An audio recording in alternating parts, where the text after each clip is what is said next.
So good evening and welcome to the second of the three candidate forums sponsored by Crown and also co-sponsored by the Ferguson Public Library here. And then tonight's forum is also co-sponsored by the Ferguson Neighborhood Police Steering Committee. My name is Jerry Knoll and I'm going to be the moderator tonight. To the candidates, thank you for coming and being willing to take questions from the public and answer them. And to the public here in person and also on Zoom, thank you for taking the time to attend tonight's forum.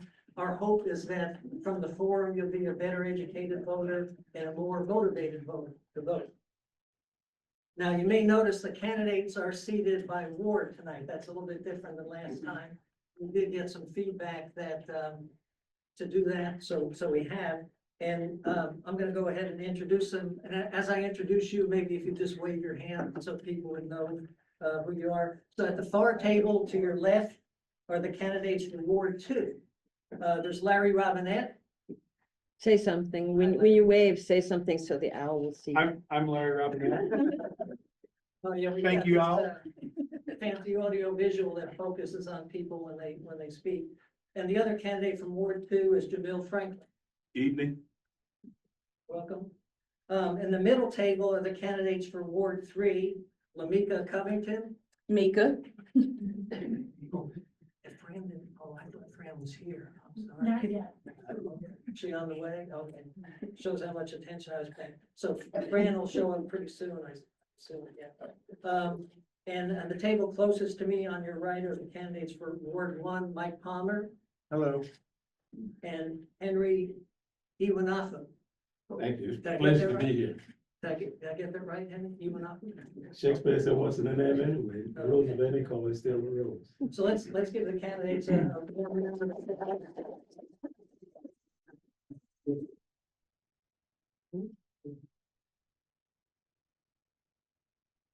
The candidates are seated by ward, but they have a different speaking order. As they came in, they drew numbers out of the little container. And so the speaking order was determined by that. So as we progress through the questions tonight, we'll maintain that order, and I'll call upon the candidates in their predetermined order.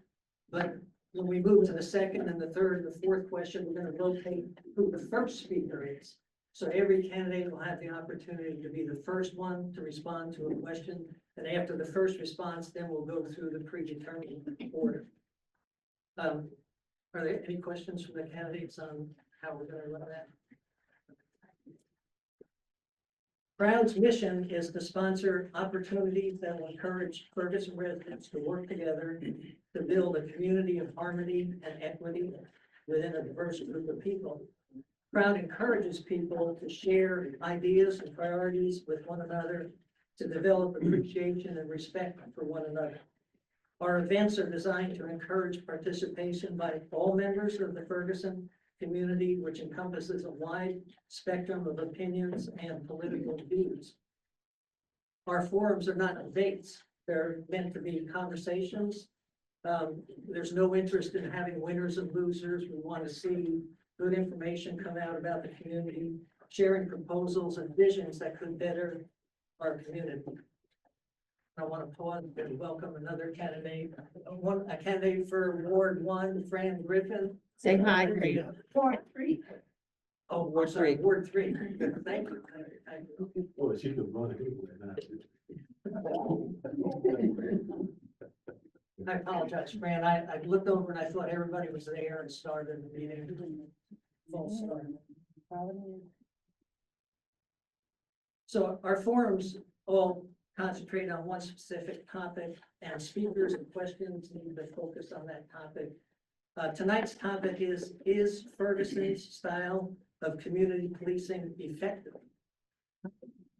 If the conversation or the question stray too far from the topic, the candidates, you're under no obligation to answer questions that stray away.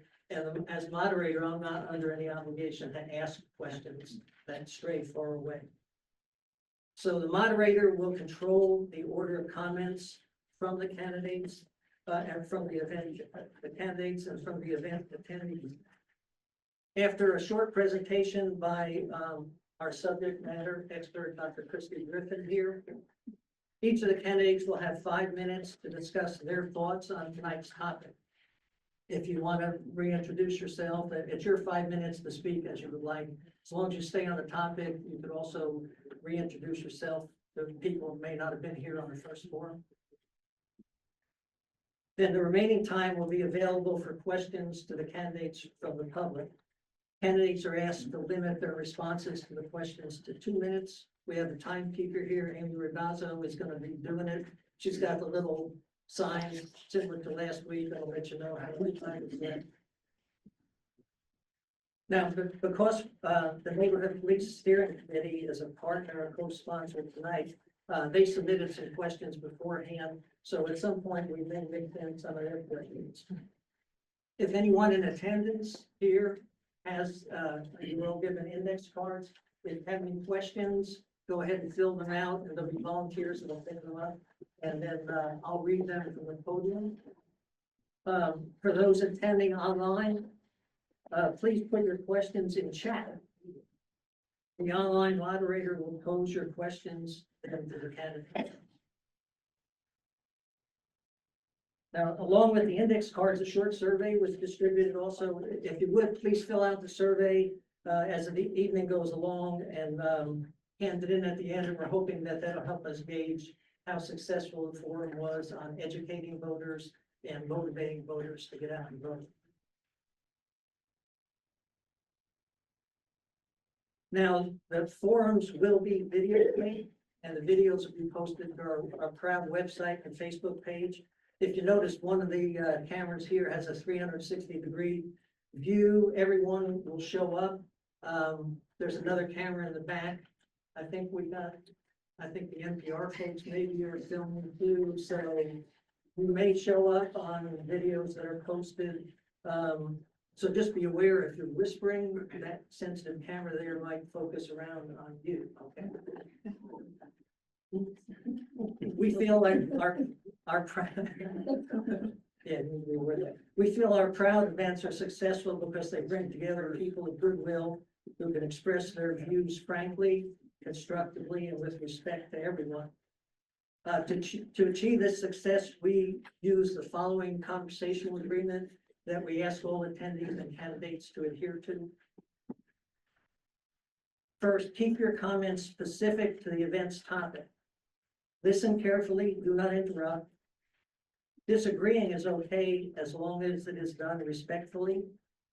Listen with an open mind. Assume others are speaking in good faith. Be respectful of all participants. No personal attacks, please. Speak with honesty. Recognize each event attendee as an individual, not as a representative of a group. Seek clarification in a respectful way. Agree to disagree when necessary. After speaking, give others a chance before speaking again. And I think everybody pretty well did pretty good last time on those things. These forums are nonpartisan. No handouts or campaign literature is permitted. Oh, one housekeeping thing, bathrooms are just right outside this door. There's a men's room and a women's room right out here if anybody needs to use the restroom.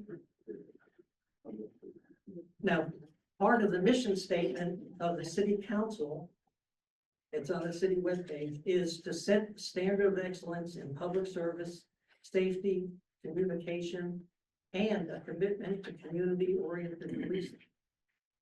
Community-oriented policing is our subject tonight. To start us on that topic, I'd like to introduce Dr. Christy Griffin. Dr. Griffin is a retired attorney, the founder and president of the nonprofit, the Essex Project, and is the author of 2 books, including Incarcerations in Black and White, The Subjection of Black America. She's the mother of 3 adult children and 5 grandchildren. Please join me in welcoming Dr. Griffin.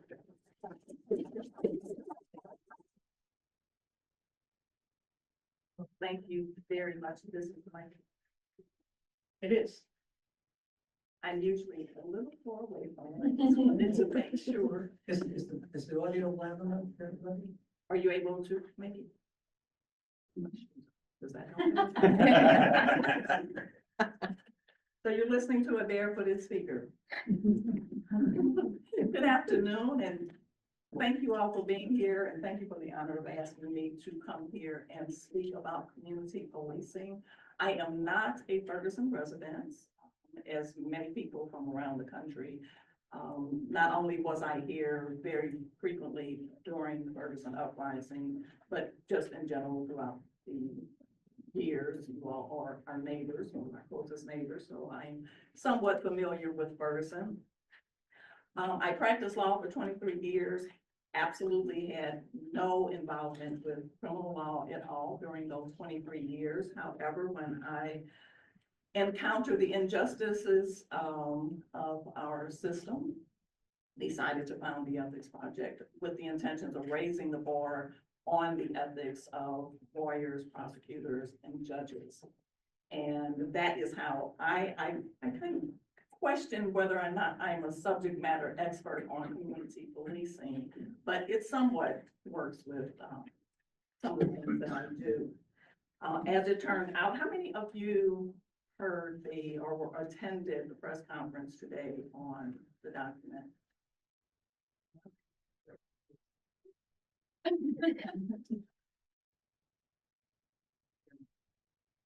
So,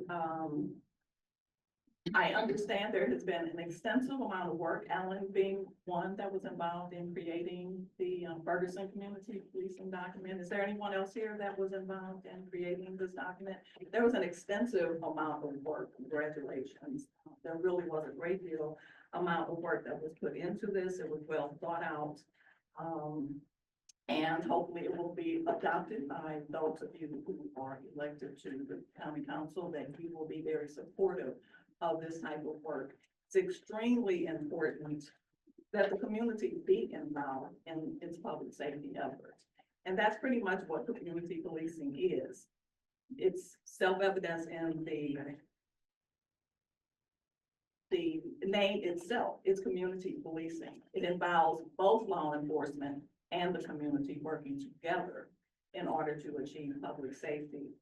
Earlier today, I was in a conversation with our health department regarding trust-based relational intervention to work with children who have been traumatized.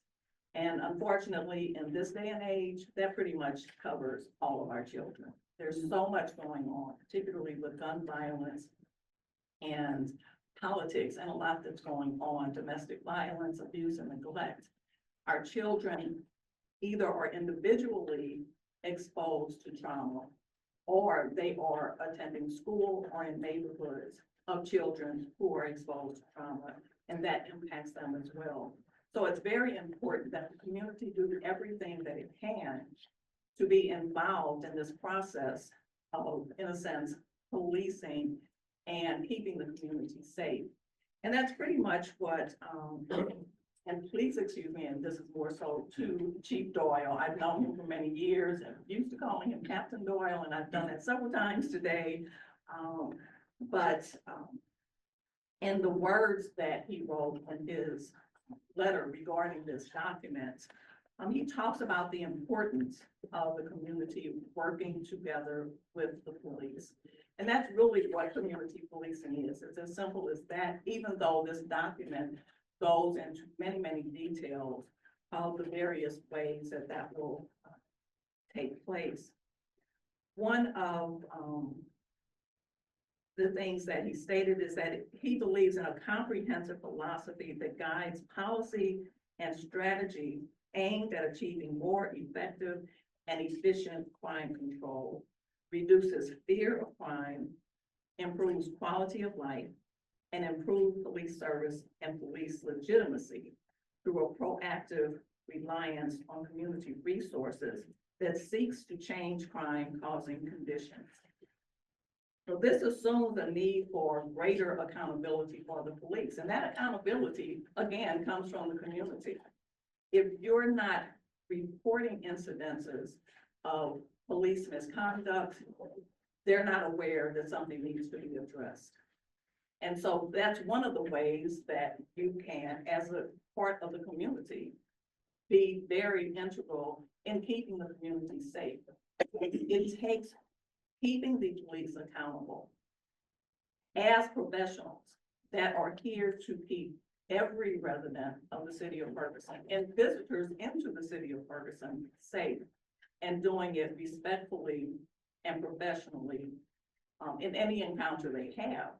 Part of having a safe environment for visitors to come into your city and bring in support of your businesses is knowing that people can drive here and be safe, both from the police and from any individual who may find themselves engaged in criminal activity.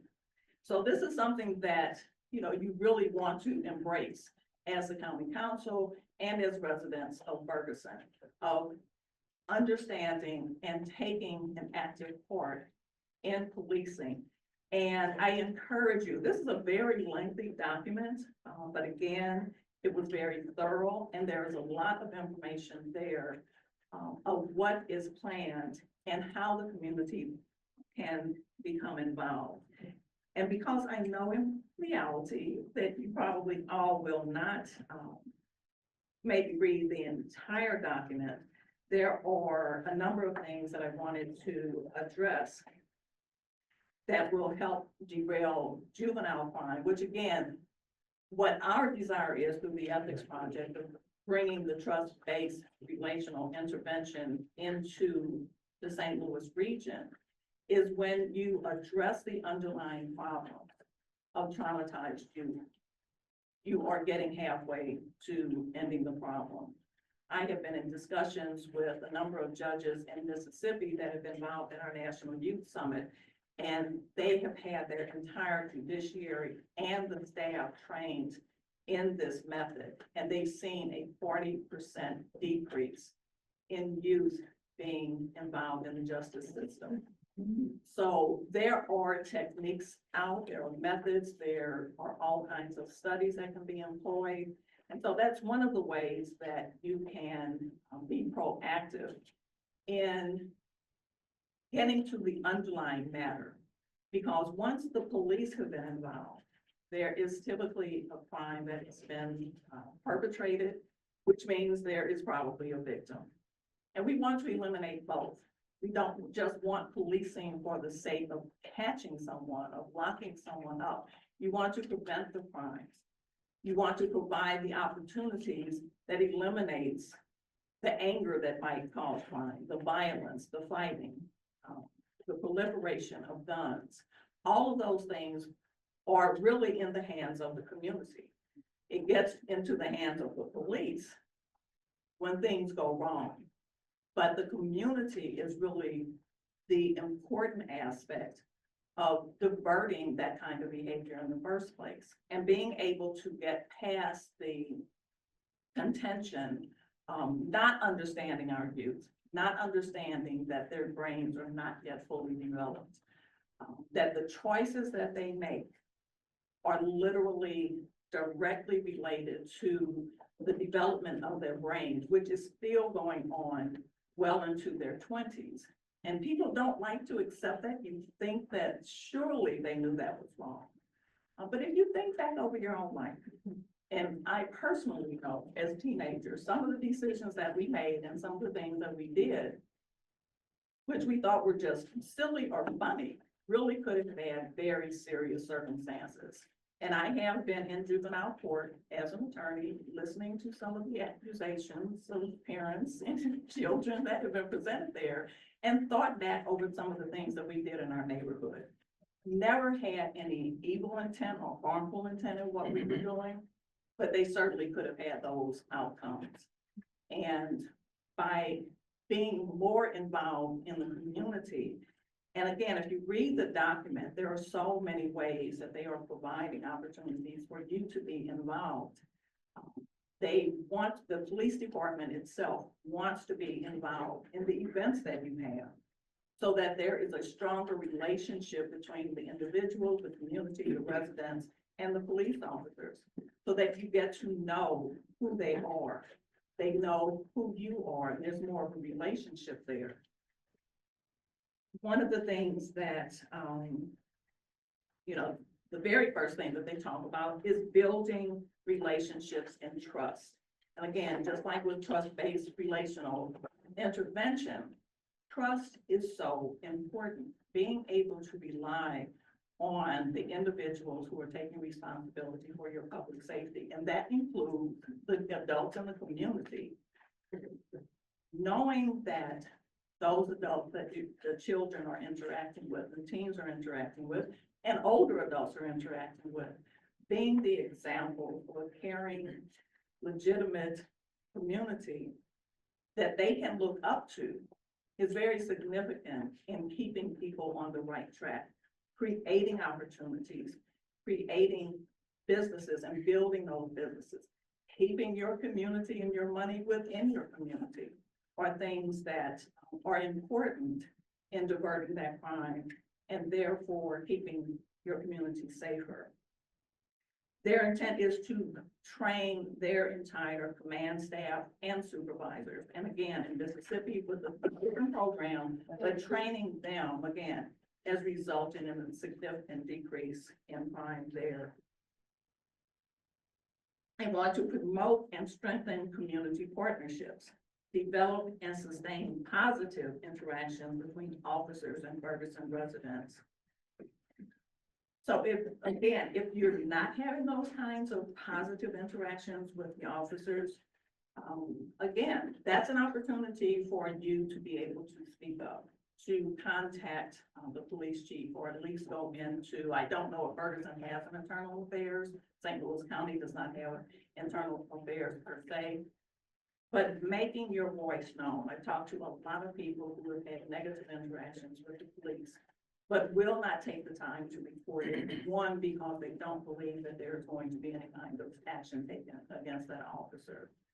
But if there are repeated reports against an individual officer or officers, at some point, they have to start taking notice. So I strongly encourage that, you know, again, you be involved and be sensitive to what's going on with the police and holding events where they are able to participate. They are going to designate individuals. And please correct me anywhere where I get off track on what I'm repeating from this document. Was just received, I think, yes, at least I was just able to get to it yesterday. I think I received it maybe on Tuesday. So I've given it a cursory review. So please feel free to jump in there if I say anything that's incorrect. Increasing opportunities for community engagement. So holding events. Apparently there's a rally that is planned, being involved in that. Increasing public confidence in law enforcement, and of course that comes with law enforcement being professional in what they do. Reduce bias and stereotyping in interactions. I think we all understand what that is. Basically, avoiding profiling individual behavior. Enhancing the Ferguson to problem solving principles and procedures, ensure in full implementation of problem solving with fidelity to the model that they have developed. Establish a youth advisory council with the specific intent of providing an outlet for youth to provide suggestions, report issues, offer input on programs or practices of the Ferguson Police Department, and otherwise have a voice in policing the community. That is involving youth itself. So this is an opportunity for the adults in the community to enlist the youth and show them opportunities where they can actually be involved in the public safety of Ferguson. Skip down here. Have I reached the time? Or are you keeping time on me? No, I'm not. I didn't think so. Okay. There will be geographic assignment of police officers, long-term assignment, so that you're able to, again, get to know the police officers, and the police officers are able to get to know the residents, and that's extremely important. You know, there are a few people in the room who will remember there was a time when you had officers on the beat. Many of them were on foot, sometimes on bicycles, but they gave kids baseball cards suckers, whatever it might be. But that helped to create a relationship between the community and the kids and the police. It suddenly disappeared. One of the forums that we hosted during Ferguson, allowing our then public safety director, police chief, and a number of other individuals. And when questioned, none of the police ever knew why, or really could identify a specific time when the baseball cards just disappeared. The focus of my book is the intentionality of our prison system. And of course, policing is the direct route to arresting, profiling, falsely convicting, and incarcerating individuals. So when you break down that relationship between the police and the youth, and you arrest them for any small amount of wrongdoing, then you're increasing that prison population, which is generating at this point billions of dollars every year. Part of the plan is to provide a program focused on de-escalating neighborhood conflict and reducing the involvement of law enforcement.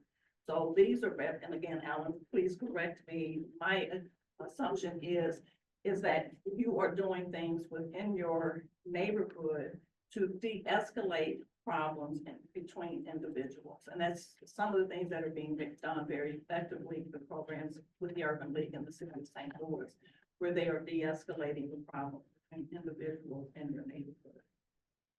And that has been a very effective approach. Proactive problem solving in a systematic and routine fashion.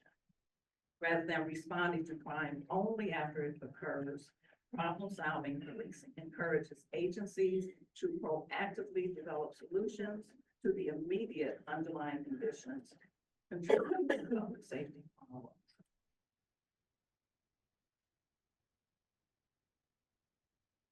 This is really a very long document, and I could go on for quite some time. I don't need to go. Okay, so you think I've covered that? Very good. And you do not want questions? Not. No, yeah, we're gonna move into like responses. Okay, very good. And all right, so I will turn it over.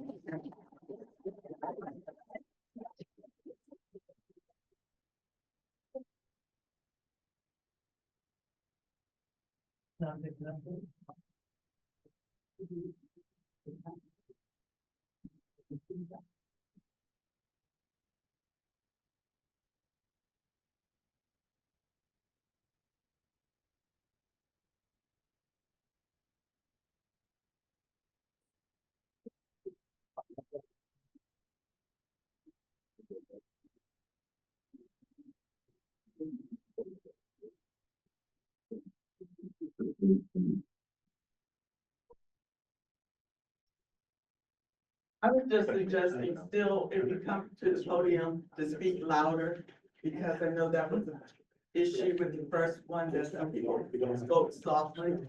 So to intentionally speak louder, we try to amplify the microphone, but we don't know. It should be up a little higher.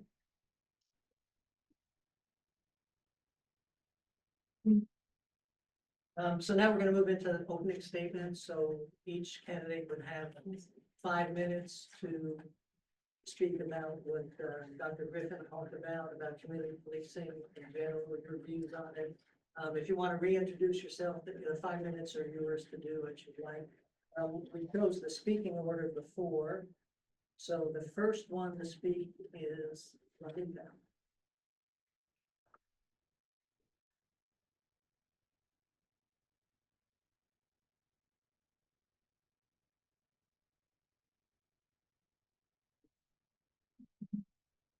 Hello, my name is Lamika Covington. I go by Mika. I'm gonna reintroduce myself because the last time I was not clear on the things that I do in Ferguson. So I am the president of the Athletic Association at Blessed Teresa of Calcutta. I'm on the FNIP board and I'm also on the CRB board.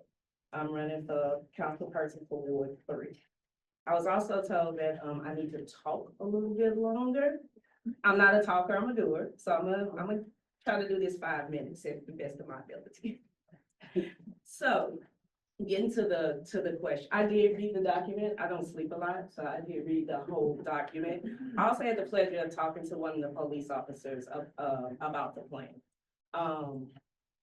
The answer to the question, I would say that we haven't covered everything in that document. Where we're going is a great place. We have done some of it, but I feel like that's an unfair question. He's been the chief for 2 years. He's working his butt off, but it's still some stuff in the plan that needs to be done. I feel like it'd be a positive growth for Ferguson. We have, the things that they have done have been very positive. Some of it I was not aware of until after I talked to the police officer, about it. So it means that I need to be on Facebook a little bit more, which is, whew. But they do have it on Facebook, everything that they do. With the CRB board, let me explain what that is. That is the Civilian Review Board. And that is, we get all the complaints against police officers. We are able to give our recommendation on what we think they need to do that's different. And I think that board is only successful by the chief. So I think that is moving into a good direction. If the chief didn't put in consideration of what we thought about, the recommendations or what we thought about the complaints, it'll be a waste of time. So you do a complaint against a police officer and you go on death ears. That has been people's problems for years. What's the point of making the complaint if nothing's gonna be done? So I feel like that board is very successful because of the chief. We meet with him quarterly. He takes our questions. He tells us what's going on. I think the communication between the chief and us is very good. And I think he gets up and he communicates very well with the community. I think it starts there, starts at the top. He has to be an example for the officers and then they'll follow. They also with the community. I mean, we can sit and say we want to community policing, but if we're not doing it, there's no community policing. I grew up in Normandy, Wellston and Hillsdale, if anybody is familiar with those places. And I was talking to my granny and I was like, hey, did you guys have community policing back in the day? She's like, yeah, the grandparents, you did something. I'm getting a whooping here and all the way home. So it's still a community. It is still a community of policing. And I think we have to get back to the community caring about the community. Yeah, you just gotta get with the community, conversating with the police officers, all of us. The community working with the police officers working with the community, and I feel like the plan, like I said, was a lot of pages. I did read through all of it, and I think we got a good future ahead of us.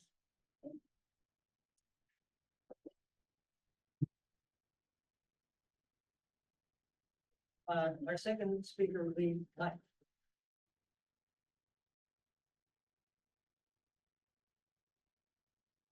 Evening, my name is Mike Palmer, a candidate for Ward 1. Pause just a second.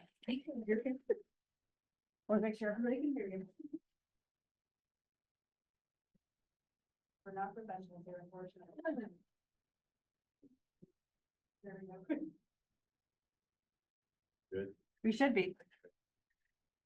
When tasked with the 3 topics for the forum, the first one was relative to the marketing of our community. And here it will say around housing. That's my wheelhouse, it's what I do for a living. So I can speak that like an encyclopedia that I've memorized. When it comes to policing, when I read this question, is our style of community policing effective? 2 questions came to mind. Where's the end of the question? Effective at what? You know, what is the outcome we're going for, which some of that is in the document you described. But also, what is our style of community policing? A lot, as a sitting council person, there's never been like a truly big overarching plan for our community policing until a lot of it was exposed today, less than 12 hours ago at a press conference. So a lot of the stuff we have achieved on the public community input part is fantastic. Our civilian review board is a great tool. The National Police Steering Committee is a great tool. A lot of our Explorer program, which has just now got off the ground, is a great program for youth to get into law enforcement and be around role models within law enforcement. The police in the last couple of years have been very present at every city event, whether it's a concert, the farmer's market, the Easter egg hunt, everything. And that's important, you know, especially for all the family events. You know, we've funded many training programs, implicit bias training, use of force training. So all the things are kind of happening. But until very recently, I hadn't seen the whole global plan for this. Part of the issue I've seen with our style of community policing is we haven't had the manpower to do it. When I got on city council, we had less than 25 police officers, including command staff. We could barely go call to call. You had to go to the police station to file some routine reports. So until we get to staff, it's hard to know if our style is working because we're basically focused on the worst case like crime, less engagement. It's call to call, barely can write reports, forget what's in the report. Where now we're just not getting into the floor. Our staff is over doubled in the last 2 years under Troy Doyle's leadership. He's putting the pieces together that had fallen apart over the last 3 or 4 chiefs. So is our style effective? We're going to find out. I mean, part 2 crimes, the less violent crime is down. You know, that's been proven over data that were provided to council meetings. There'll be another report on Tuesday about crime. Part 1 crimes, the more heinous crime, hasn't changed much over the last couple of years. The chief has told me that when you focus on part 2 crimes, that helps draw down part 1 crimes. Kind of makes sense. If you focus on the less violent issues, a lot of that catches people that focus on violent things too. So the hope is that with the reduction in part 2 crimes, with our staffing, it also affects the part 1 crimes, which are much more terrible. But like I said, I think we'll find out, but so far the pieces that are in place, I think are working well. You know, it's good to have oversight of your law enforcement agency. Like she said, sometimes in the past, people had no idea what their office department was doing. You know, hear horror stories about things being kicked under the rug, swept under the rug or forgotten or not even mentioned. We have internal affairs with our own department, you know, which is a good thing, but also the CRP offers an outside perspective from the residents too, not just somebody within the own ranks. Our chief's been great about also using other departments for investigations too, when something might be really questionable. Bring St. Louis County in for matters that involve our officers. That's a good way to be transparent as well and having a relatively impartial opinion on what's happening. So data is going to be a good friend of ours. I know data collection is huge for our consent decree implementation and community policing.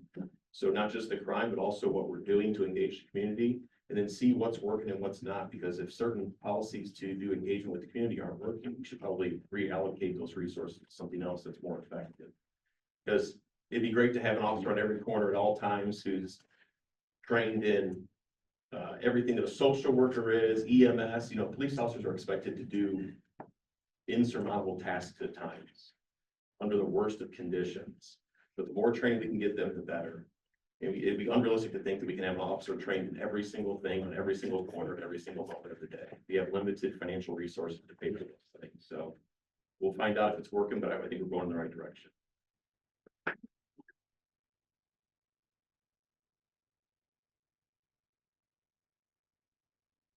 So candidate Henry, okay, is their third speaker. Good evening.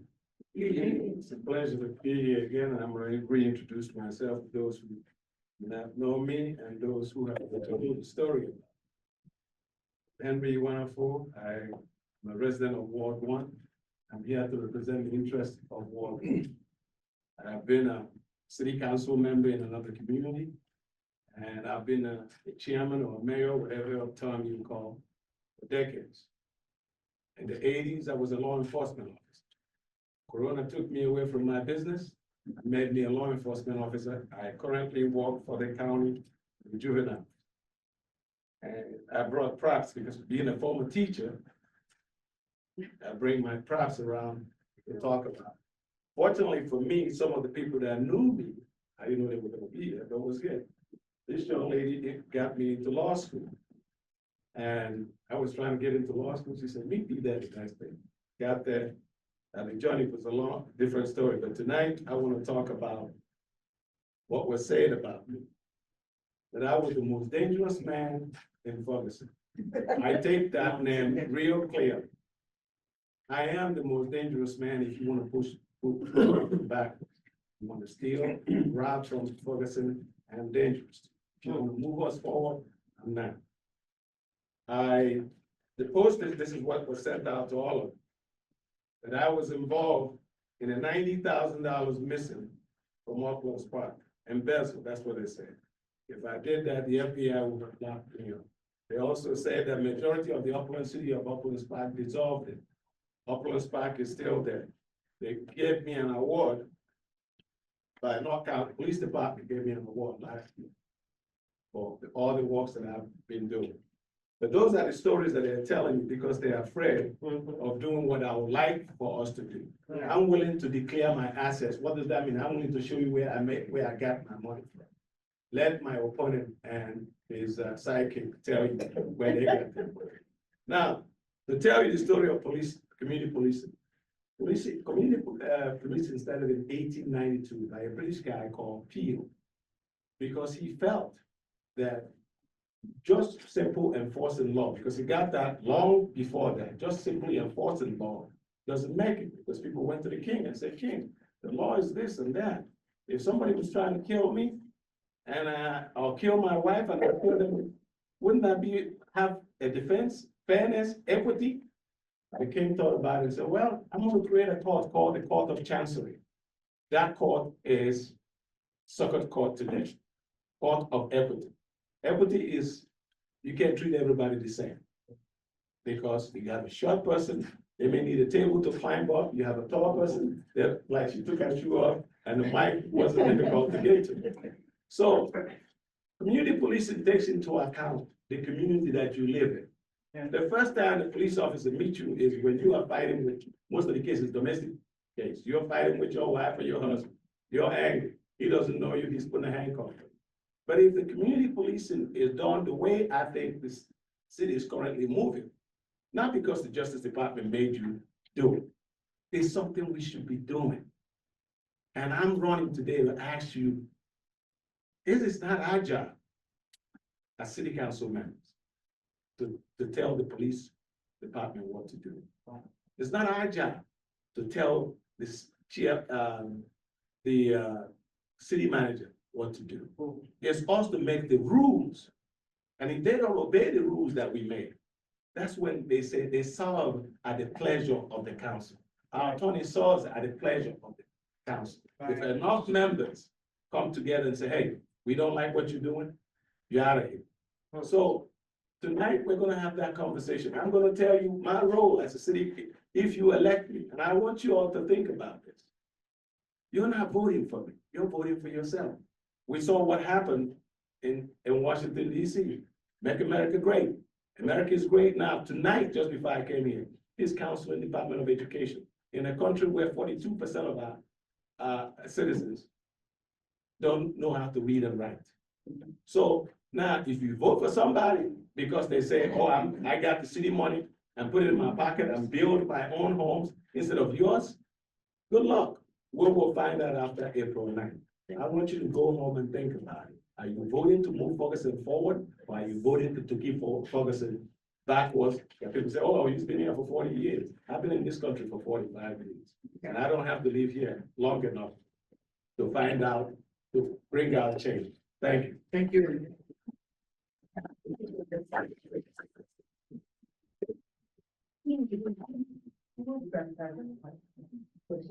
Our fourth speaker would be Fran.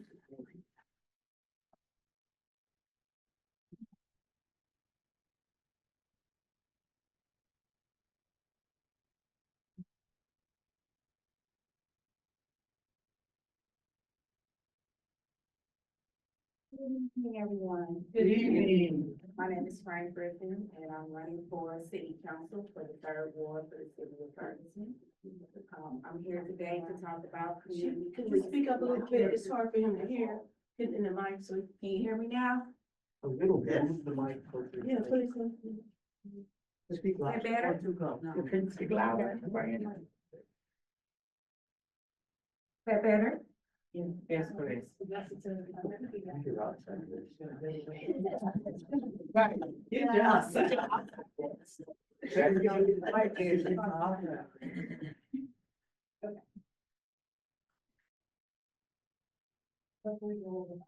that better now? Much Yeah. better. Okay, I'm glad you can hear me, because I need you to be all ears. So my name is Fran Griffin. I'm running for city council for the third ward in the city of Ferguson.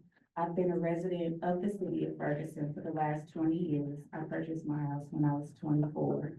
I met the kids first in the community before I met the parents. Just being a mother of three, now they're all grown. My youngest is 18, my oldest is 25, so it gives you a little idea. I moved out here right before my oldest son started kindergarten.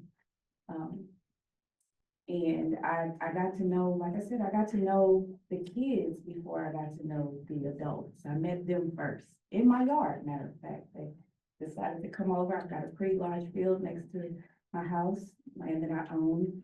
And they would come home from school and they would come and play. And I'd be like, hey, what's your name? You know, meeting them. And then eventually somebody's parent would come looking for them as it was getting dark. And I would get to meet the parents as well. So it went on like that for a very long time. At some point, I was the candy lady. I'd hear the stories, you know, I'd see the groups of kids coming down the street. Most of the time, they wanted to come play basketball. I had a basketball hoop on the side of my house that they got a chance to play with and also play in the field. And just getting to know the kids, especially as they got older, you know, I saw the differences. You had some that went on and did really well. You had some that struggled, you know, and it was very clear to me, you know, the ones that you could see that were gonna have problems ultimately. Those parents I didn't meet very often. And those parents, a lot of times, those were the same kids that would sit on my front porch and do the homework just like with the rest of mine. I don't care. I always had the thought of, once you have more than two, you know, any kid more than that is just everybody come on in, you know, do the same thing my kids do. When they come home from school, they do homework, etc. So for me, community policing, it's literally the framework, but it's up to us as a community working alongside the partners that we work with to re-envision what that looks like. Right. The outline, community policing itself is an outline. To me, it's a continuous draft that we'll always have to work on as our community shifts, as the people in our community shift, as the needs in the community shifts. This is a continuous thing that we're always gonna have to do. And we're gonna have to use those measuring tools that were listed in the outline to be able to determine what practices are actually effective. In the MPSC, I mean, you talk about the Civilian Review Board. I actually helped create, you know, the framework for the Civilian Review Board. And we wanted to put certain things in place to be able to empower the community, like having the ability to subpoena certain information, having teeth within the CRB to empower the community. And I do want to make note that is within the consent decree. It states that it's supposed to be independent. Yes, we have people from the staff on the city of Ferguson that come and assist, but it's designed to be community-based. And so I just wanted to make sure that we know that it has not been always easy within the Civilian Review Board. It has been a challenge because we have gone through different officers, because we have had to figure out the fine tuning of it. How long do we have to wait before the Civilian Review Board is actually entitled to be able to receive the camera files, and how long does it take before we hear back from That went very fast.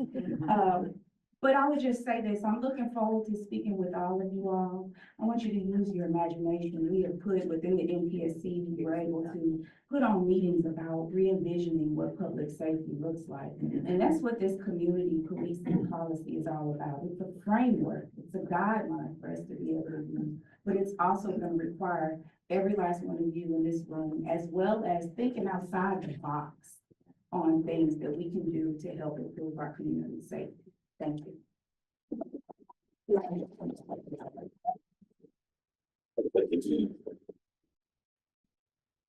Just letting card. Yeah, collecting cards, if you have any, please stand in. Sorry. Our fifth speaker will be Larry.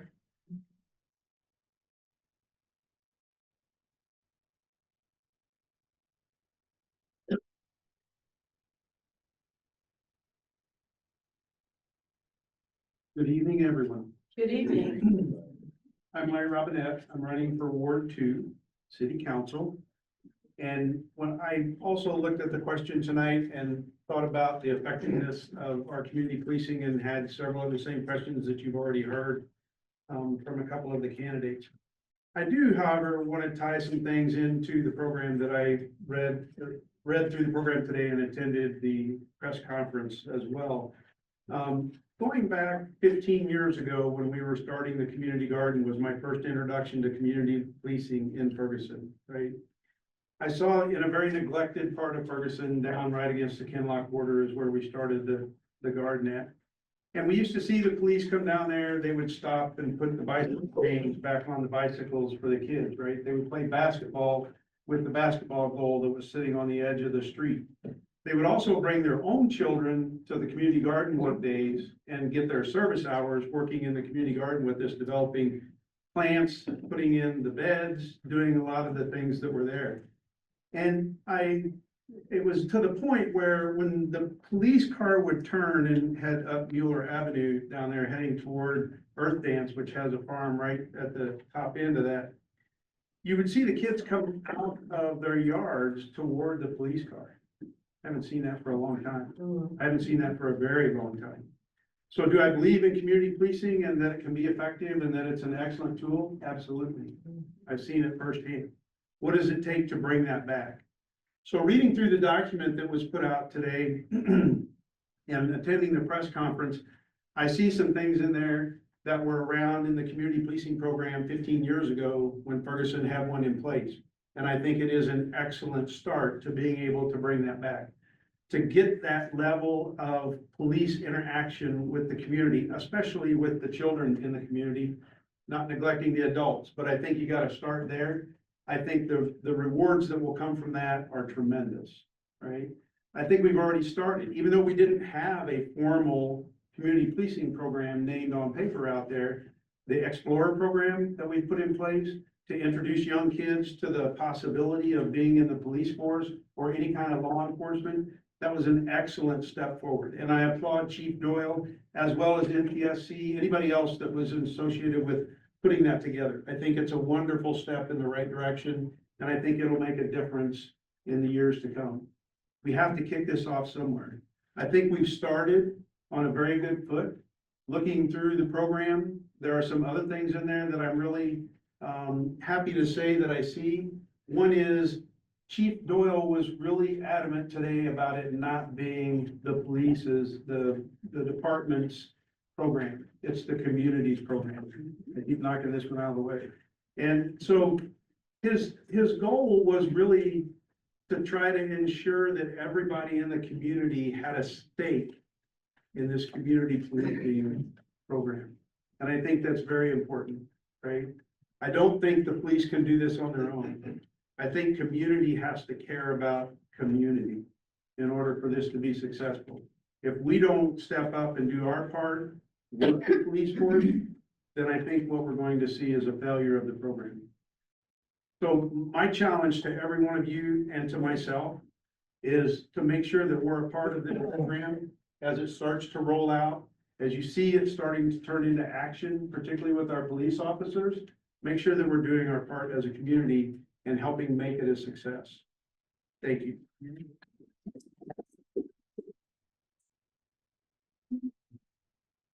And our last candidate will be Jamil.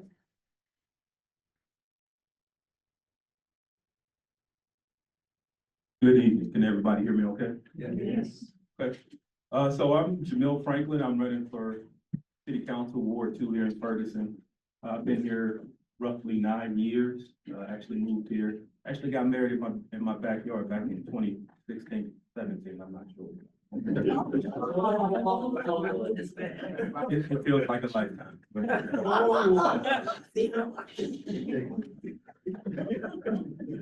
So I'm a lifelong resident, product of the city of St. Louis. I grew up in the West End neighborhood, attended Cardinal Ritter College Preparatory High School, graduated back in 1998. Went off to college, got my degree in pre-med, decided I didn't want to go to med school, too much work, not enough social life, so decided to get my master's degree, in public administration, environmental science being my concentration. For the last 18 years, I've been working for St. Louis County Public Health Department. I'm currently Waste District Contract Supervisor. I also supervise all of our North County field enforcement staff. I got involved in my community a couple of years ago, started to serve on our planning and zoning board, and then I'm also a member of our Ferguson Civilian Review Board. One of the things I like most about serving on that particular board is, aside from us reviewing all complaints that come in, we also get an opportunity to interview potential candidates for police officers. So, you know, I call that community policing when individuals that live here get a say in who we hire and who we shy away from. Also, as far as the question, is our style, is it effective? I would say within the last 2 years since Chief Joel took over the department, it is effective. Prior to that, there were a lot of things that, you know, we were mandated to do to get into compliance with our consent decree. The police department previously, they were failing. If you look at today, there's a lot of check marks on things that we were supposed to do, like training and different, you know, committees that have been formed. And so there's a lot of more work to do, but I think someone mentioned earlier, right now, our staffing is at 85%. That gives our police department more flexibility to do the work. What I'm most concerned with though, however, is although we have these check marks, we need to be serious about reaching the actual community. And so what I think we need is kind of similar to what Dr. Christy Griffin mentioned. We need officers walking the beat. Now, that doesn't have to necessarily be day to day, but it needs to happen monthly. They need to be out also knocking doors. I ran for public office last spring as kind of a newcomer, an outsider, lost by 3 votes, but I was able to connect with people because I knocked doors. So that same logic, that same principle will apply to our officers. And I think that the community will respond differently to our officers if they know who they are and vice versa. Because there is a lot of fear, you know, like I'm 45 years old. I've never been in trouble with the law, but I still get nervous when a police officer pulls behind me. That's kind of the African-American experience. So just imagine if I'm a 19, 20-year-old African-American male on papers that's been in trouble. You know, that's a fearful experience because you don't know who's gonna pull you over. I've been pulled over by good officers, bad officers, racist officers. I'm kind of a professional in getting pulled over. I kind of know how to talk and how to handle that, you know, because I'm still here. But a lot of our young folks, they don't know. And they can make critical decisions and that cost them their lives, cost them their freedoms. And then it causes outrage in our community, which we saw during the Mike Brown episodes. So I think it's imperative that just like I'm out here knocking doors and meeting neighbors, our police department has to do that as well if community policing is actually going to make a difference and make it a safer community where we have less. 1 minute, wow, that flew by. So one of the things that I want to contribute as a council member is, some of you may know, so one of my pledges for my campaign is that I'll have weekend hours, 11 to 2 on Saturdays that are along our Florissant corridor. And what I plan to do is to invite officers to attend so that they can meet the neighbors. Because if we look around this room right now, I don't see one person between the ages of 18 or 25.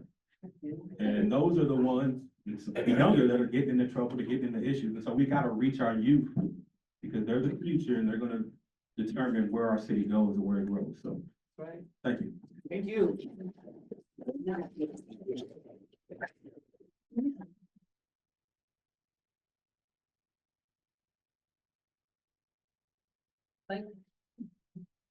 Thank you, candidates, for 5 minutes of responses. Now we're gonna move into the question sections.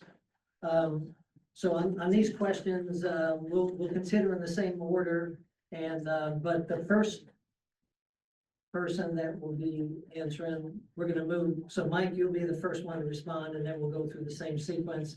Then the second question, Henry, you'll be the first one to respond, and we'll go through the same sequence. That way, each of you will rotate around, each of you will get an opportunity to be the first responder to a question. And, the first question is gonna be one that, back in the fall, Crowd sponsored a Oak Park conference. And we had breakout panels, and one of the panels was a breakout panel on community safety. Dr. Griffin was on it, I think Mildred was on it, a few other people. And some of the discussions that came out of it, the first question is a follow-up on that.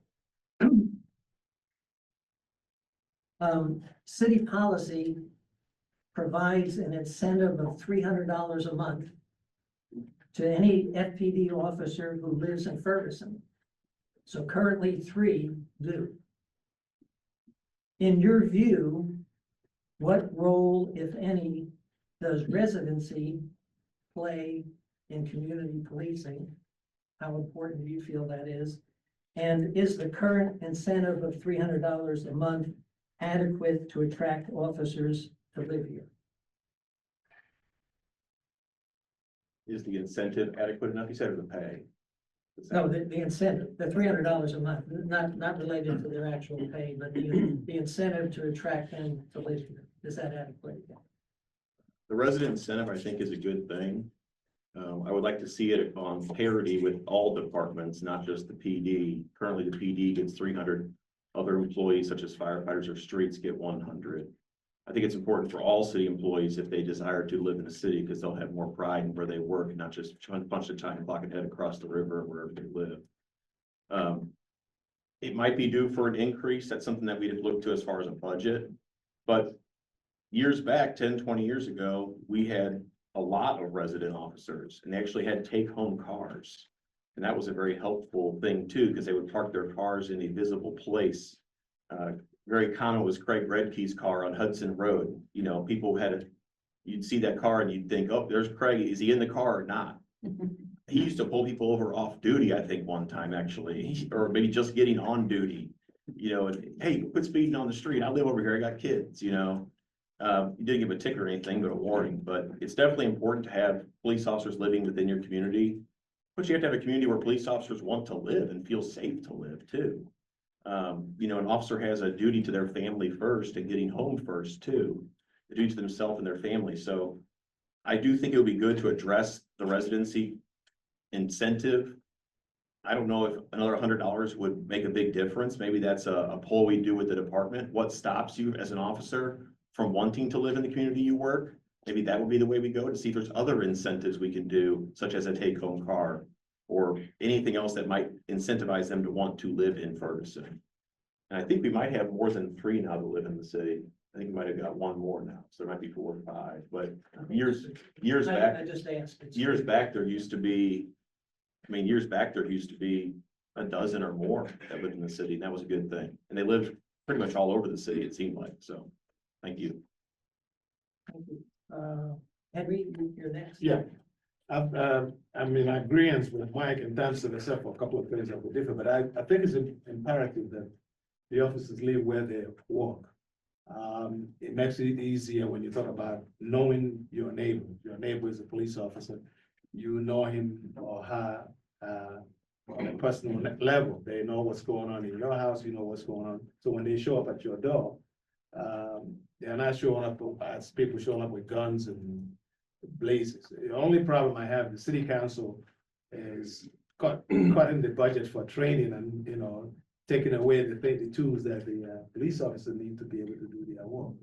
In any community, most communities, I always go back to use where as a child, in England, as a child, the police officer lived down the street. They don't carry guns, they carry stakes. And, but when I charity authority in Kansas, the most important thing, is to make sure that we build a community, not a community that the Justice Department forces somebody comes up and say, this is what you would want to do. The reason why we're a civilized society is because I allow you to live and you allow me to live. Let's live and let live. That's what a community is. That's what a society is. You cannot have a society where you think that if you can be a police officer here and you can't live here, then there's a problem because you're not gonna treat us as neighbors. So we need people that live in our community. We need the people that reflect the community that they are policing. You have a 71% population of African Americans and 29% white Americans. Oh, fortunately for Chief Doyle, when he got here, it was only 3 African American police officers. Now he has about 50%, and now they have 85. It will help in terms of how we put that. I'm not saying that one group is better than the other, but it's imperative that people that police you know you. Thank you, Henry. Next to respond to Fran. I think that anybody who is serving as who's willing to protect and serve, whether that's police officer, whether we're talking about block captains, anyone that is taking on their role to look after the community should receive some type of incentive for being able to do so. Because we're not just talking about police, we're also talking about community. And when you take on that leadership role, there comes with certain responsibilities. There is a certain level of risk, especially when you live in the community. And so I just want to look at it from a more well-rounded perspective. If we're talking about safety overall, I think in terms of officers actually living in the community, it would give the people in the community an opportunity to not necessarily always see them in the uniform. It humanizes them as a neighbor versus as someone who's coming with this authority figure to, come down on you. So the answer is, I do think it's a good thing, but I think it should also extend not just to officers, but anyone, especially if we're talking about this community policing program, to provide an incentive for people to be able to do that. Thank you. Okay, next, Larry. And so, the $300 incentive to have our officers live in the city is an excellent start. I think there's opportunities to do incentives that aren't cash-based, right? And we've tried to do some of this with FNIP, right? The home ownership program extends to police officers, city employees, several other groups, military and first responders and teachers as well, to entice them to come into Ferguson and buy their home, right? It's a grant that assists them with down payment or whatever it is that they need. Just using that as an example, I think there are other things we can do to incentivize moving into the city of Ferguson if you're going to be a police officer or any other public servant for that matter. The fire department, it doesn't have to end with the police officers.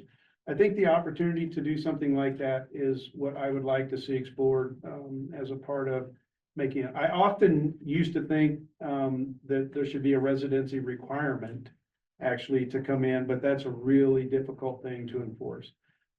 Getting all of your police officers to live in the city would really be ideal, but it's not actually probably feasible, right? So I've kind of backed off of that point a little bit, but I do think we could definitely get back to the point where we have a lot more than 3 officers that are living in the city of Ferguson.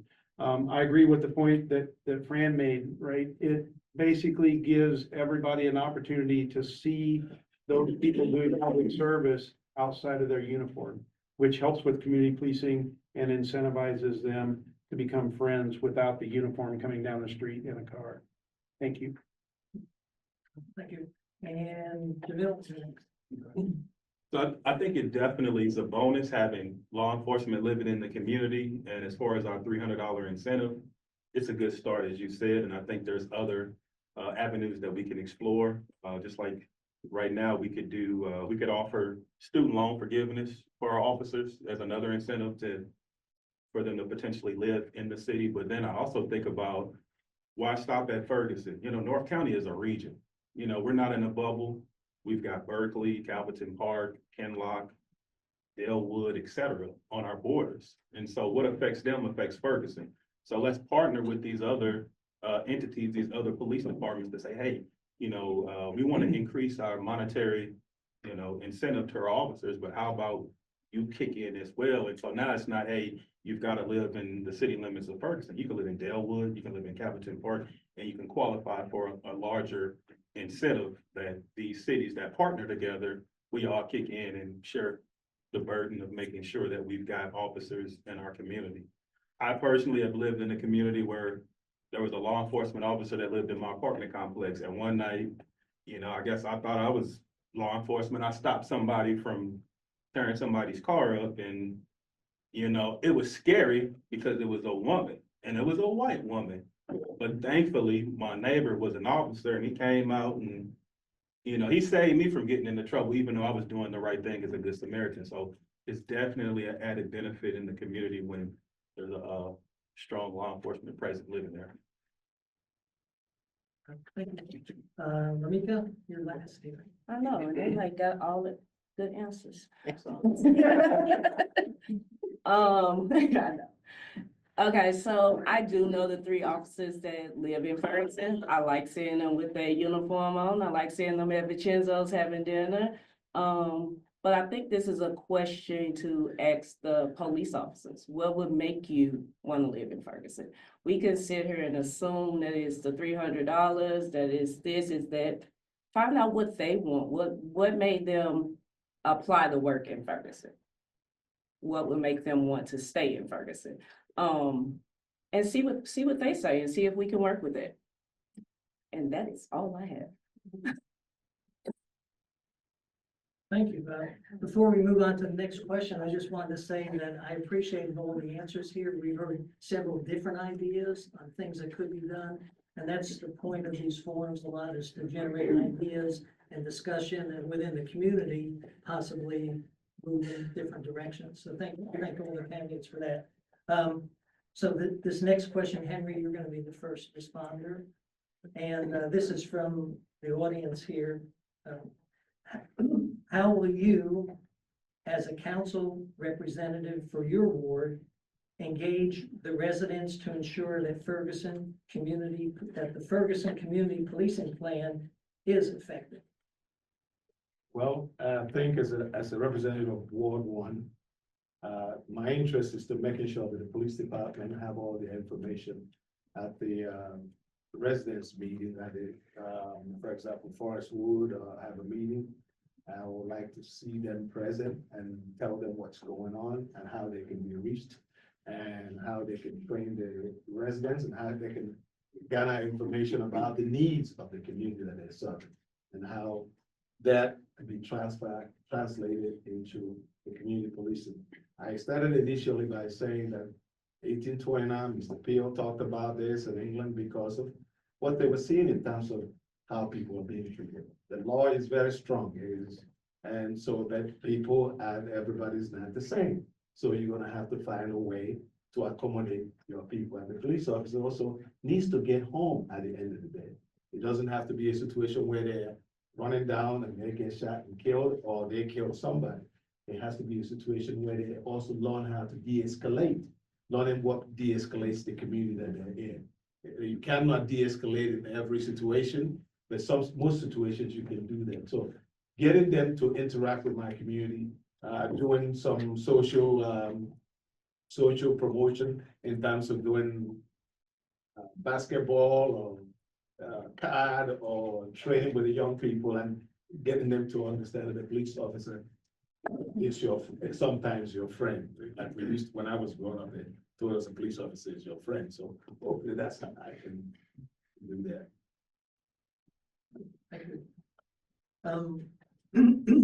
I know, Henry, you were talking to me a lot, but somebody out there asked the question, I don't know. Whoever answered. Yeah, I'm asking the question, which kind of, yeah.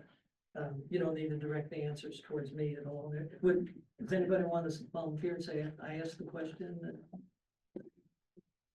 Oh, good. Okay, thank you very much for your question. I've been there in a meeting with 200 police officers, so I'm talking about another place that I didn't have. So, yeah, Fran, you're next up. Could you repeat that? I just wanna make sure I'm Okay. asking. How will you, as a council representative for your ward, engage residents to ensure that the Ferguson Community Policing Plan is effective? One, I wanna get their ideas, the people in the community, you know, a lot of us have different issues, different blocks have different issues.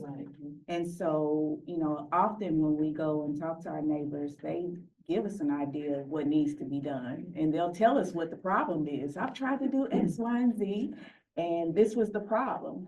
And I think, one of the things as a city council person, our responsibility is to bring those issues up so that we can better address them, so that we can fine tune them. If we find out where the problem is, then we can be able to create a structure, a system, a practice, a protocol that we can use that will be more effective, by simply listening to the people in our community.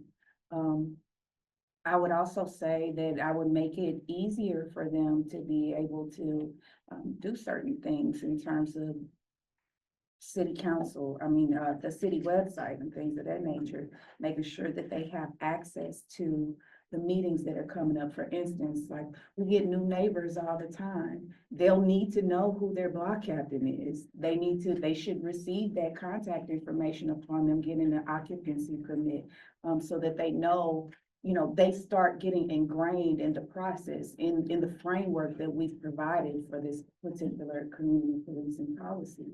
And we can, and that also goes back to the whole thing of, us having block captains and people in those leadership roles on those blocks, because that is gonna take some additional responsibility on their part to make sure that we're reaching out to the people that are coming into our community so that they're aware of what our process is on this specific block in relation to the community policing plan.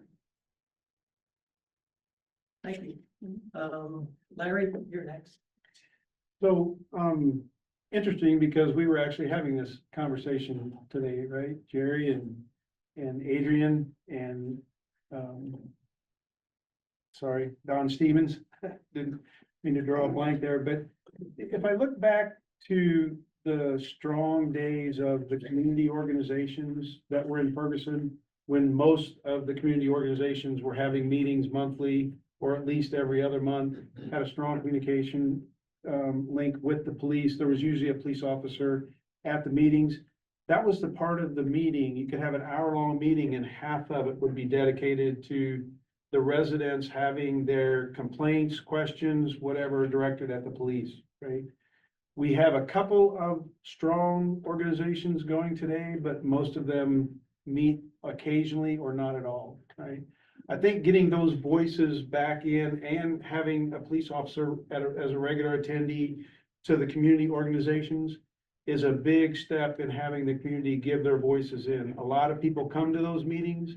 A lot of people had a lot of things to say about those meetings. They also got a lot of updates from the police officers.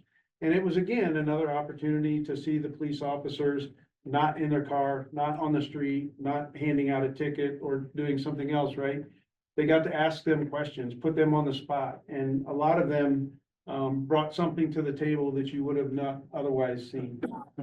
So I think that's the biggest thing I could see is trying to get the organizations back up and running and have the police presence there. Thank you.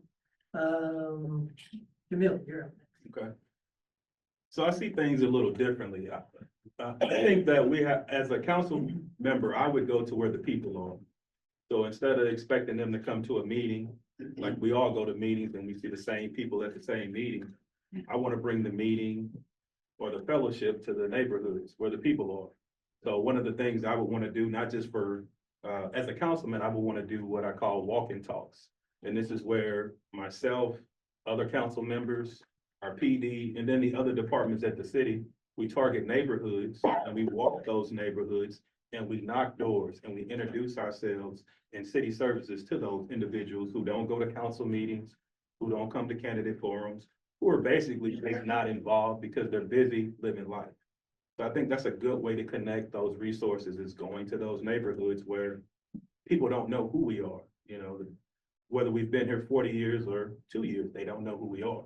So we got to connect with those individuals and get buy-in in order for us to move Ferguson forward. Another idea I think that the police can do that I would advocate for is a community assessment survey that's geared toward where we want to see community policing going. Like you said, we want to get input from the community. So like similar to what I do for the county. So I have an assessment survey that residents of unincorporated St. Louis County can assess on our website, where they can go and give us feedback on what kind of jobs we're doing, and more importantly, what services they want to see implemented within the community.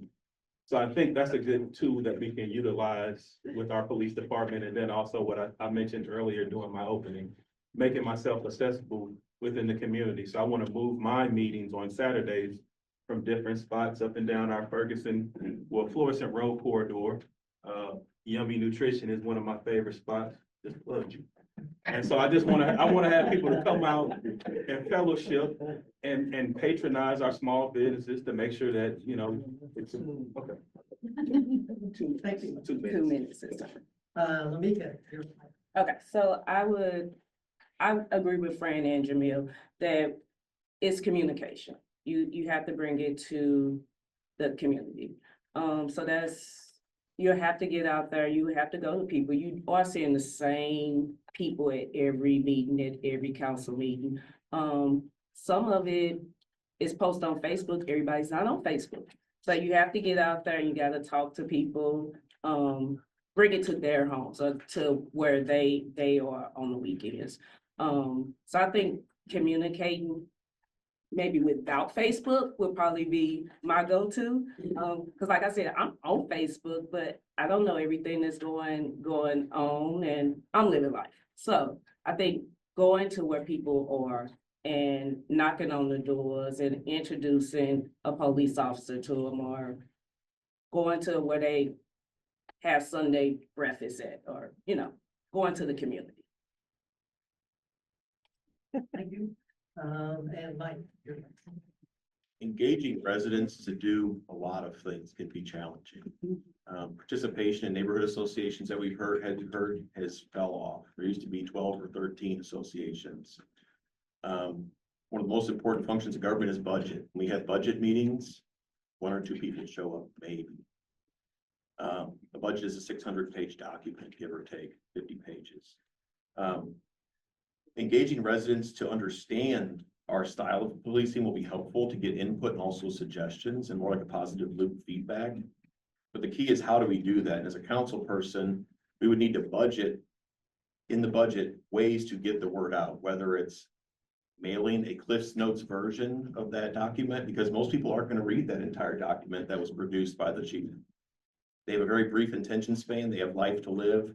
Very few people have read the consent decree. Very few people read the budget. Very few people read a council agenda, which is 2 pages long with attachments.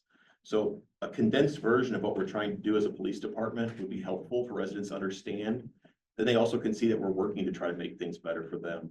But even you know, at the end of that document, that Cliff Notes version, the condensed version, maybe have a way to give feedback anonymously, or as who you are, you know, through mail, social media, email, voicemail, give many means of communication to give feedback as to how it is or isn't working, or what can be done to improve. It would be helpful. But getting the word out is a very difficult process with a city of 18,000 people and 8,000 doors.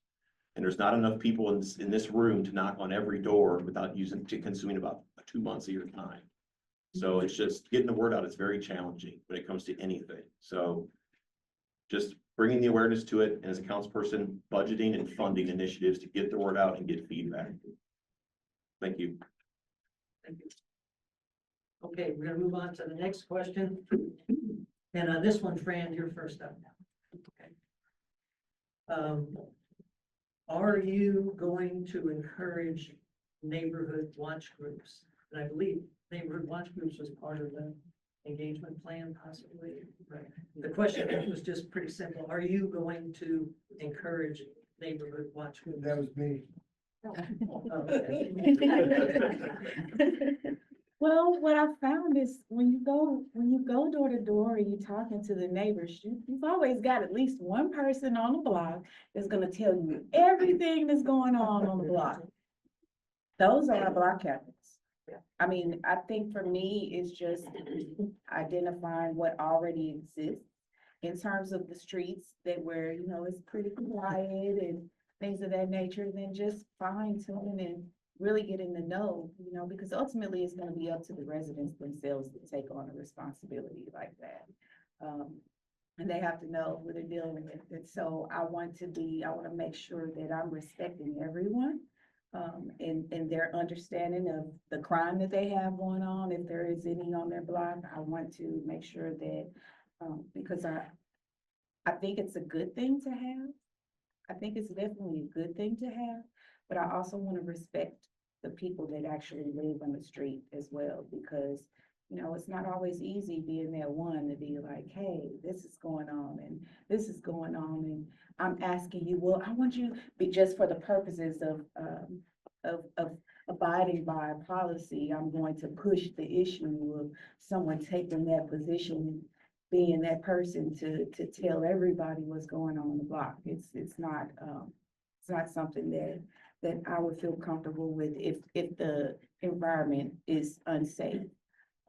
We would have to figure out a different strategy, a different approach for being able to do that. And who will be willing to be able to serve in that position, so. Thank you. Next up, be Larry. Okay. So, I was talking to a block captain, I don't know, maybe a month ago. She was block captain for Old Ferguson West back when I was president of that board for a lot of years. And her comment was, she doesn't feel like she has anybody to communicate her issue to. And so we talked about why she doesn't contact her council person, or why she doesn't do the online forum that the city has to put potholes and all the things out there. She's just not comfortable doing that, right? She was in, I wouldn't say elderly, but she was in older block captain that we had, like many of them were. And her issue was there weren't organization meetings again to be able to bring those issues directly to the police. She felt comfortable talking face to face with the police officer, or we used to have city representatives, the council person would be there as well. They could voice their concerns to those people also, right? So again, I'm not trying to beat a dead horse. I think the point is our organizations are a way to reach out into the community. That's where the people around that organization in that neighborhood came to those meetings. And we used to have 10 or 12 or 15.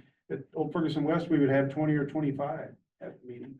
And people always had the things they wanted to say. They always wanted to talk to their council person and to their police officer that was there representing them. I think that's a big step to being able to get that information back out there and get it back into the city as well. Thank you. Okay, thank you. Jamil? So the short answer is yes, I would support, that effort. As far as how I would go about it, I would have to approach our existing block captains and see if they'd be willing to mentor new leadership in other areas of our city or within my ward. Just because a lot of times folks want to get involved, but they may not know the processes or how to do it properly. Also, as a council member, what I do now, just on my block, we send out, I guess, safety recommendations. So everyone on my block, we have cameras all around our houses. We have motion lights. We have signage letting you know you're under surveillance, and we have dogs.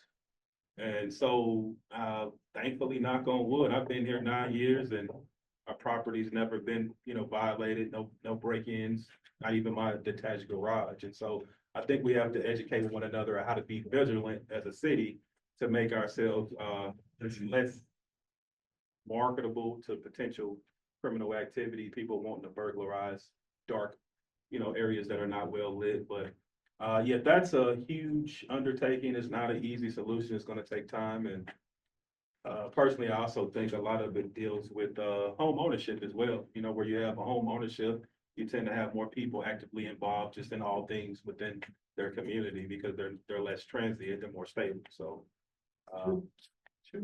That's kind of where I'm at with that. Thank you. Mika, your turn.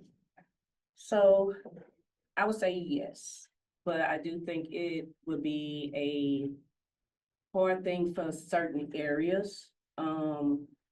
You kind of know the people that wouldn't have a problem with being that person because they on Facebook telling what's happening on every street. But some streets the street I'm on now, I think I've met everybody since I've been running. I moved there when it was the pandemic. So I didn't know anybody for about 2 or 3 years. So I think it'll be a good thing to have, but you also have to have the people that want to do it.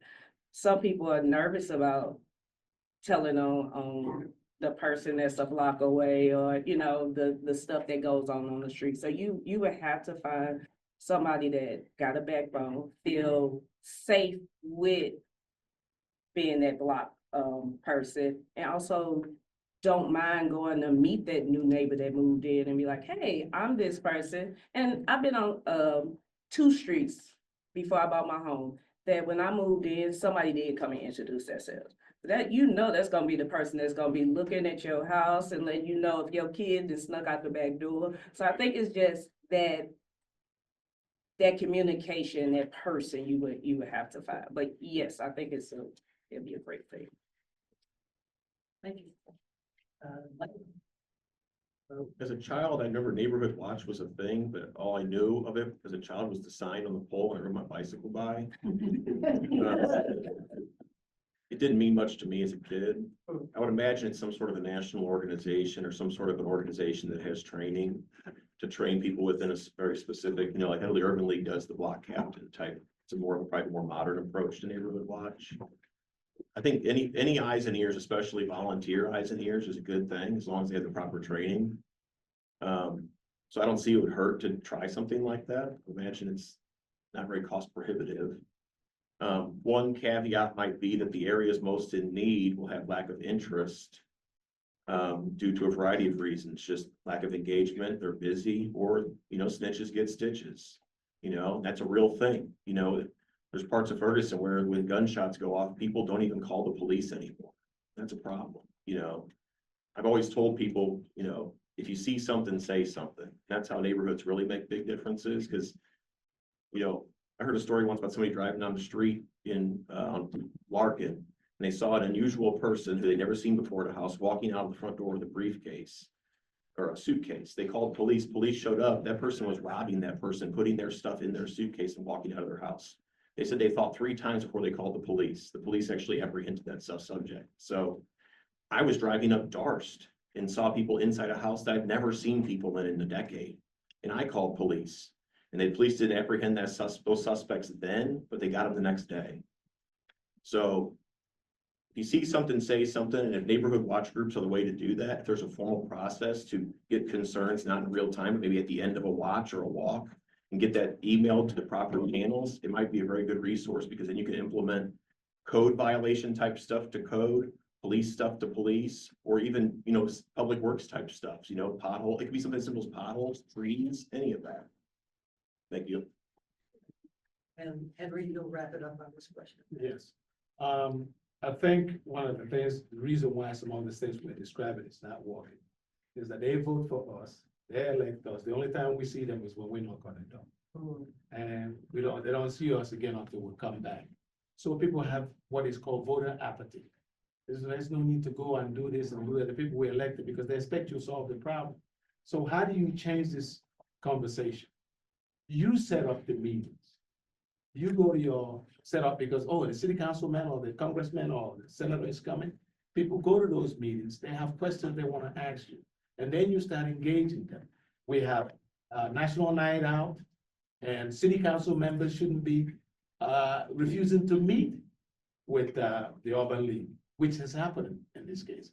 I'm running for office because somebody came to me and said, we're putting this in your community without even talking to us.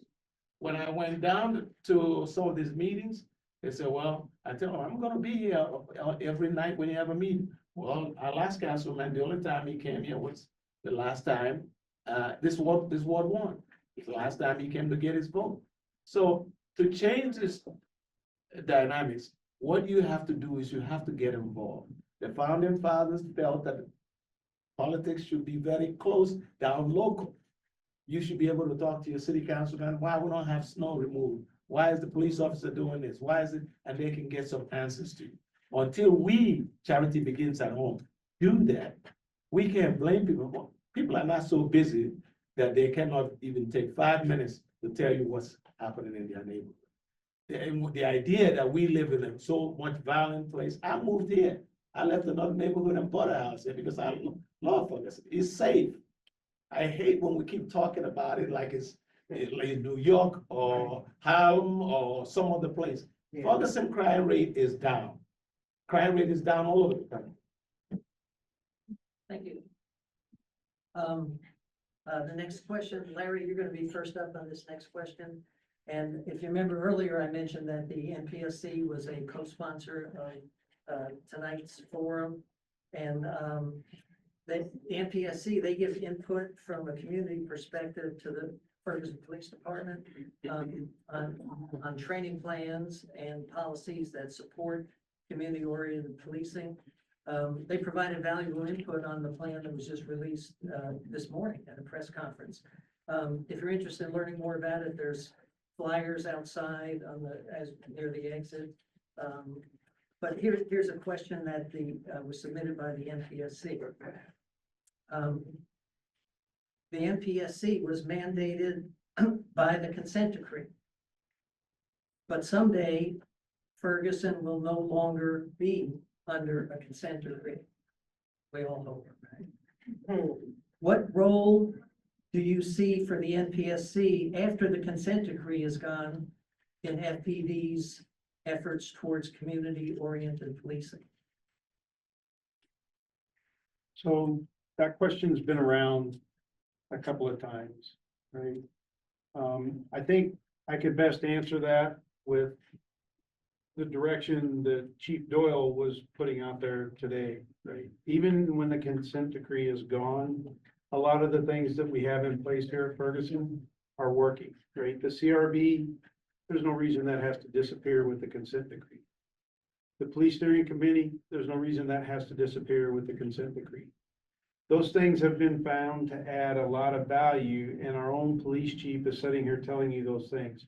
The people that sit on that board, I think, have seen the input that they've given and that they've collected from the community around them and then taken back to the NPSC meetings, input into the document that came out today toward community policing. I think all of that has a big telling story that is not directly related to the consent decree. I think they're good things that were put in place.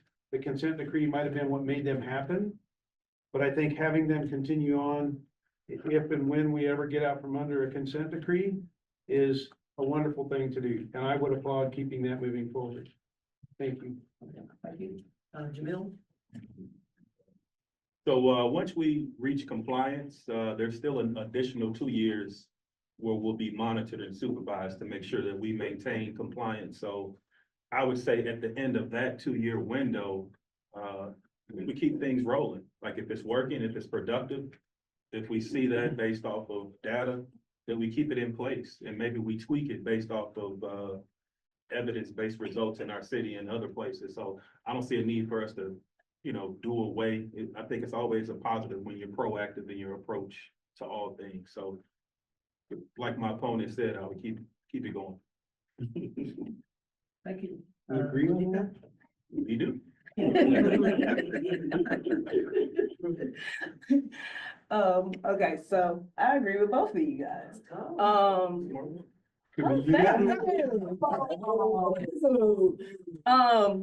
So whenever that happens, I do think we are moving in a positive way. And things are gonna change, so we do have to change accordingly. So I think that, I agree. I do. Thank you. Right. Mike, you're next. I think keeping the NPSC is a good thing, and we should, as good stewards of the community, it should do it. The implementation of the consent decree isn't the MPSC part doesn't really cost the city anything financially, and they also provide oversight and help with the direction the city's gonna go, so it's good to keep that. Assuming we reach compliance and do that for 2 years, the advantage I see to reaching consent decree compliance is not paying a federal monitor 6 figures to monitor us because we'll have been in compliance. I don't think once we reach compliance, we should just drop everything we're doing. I think we should continue to do all of the things that are within the consent decree, just not under the mandate of a judge who checks with us every 6 months or every quarter about what's going on, because that's what's cost prohibitive.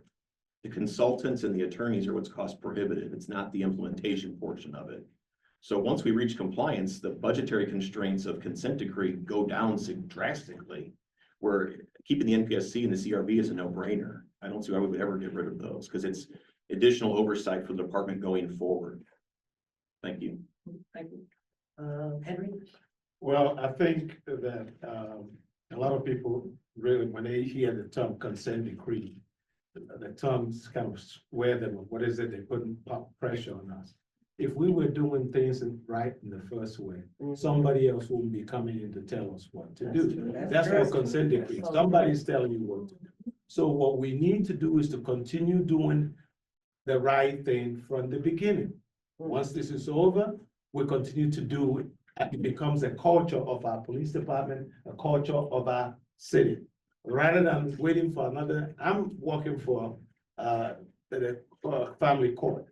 My section of the family court is on consent decree because we got 2 kids.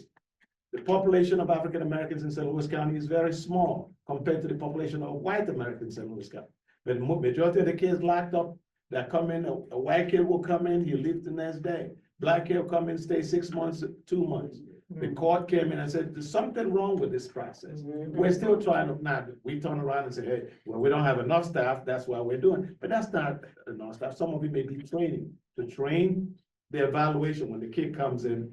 Normally, when a white kid comes in, the cop calls his dad, say, hey, Pete, your son is doing this and doing that. Dad say, bring him over, I'll take care of it. Black kid come straight to me for evaluation. Put him back in, because the cop is already written his report.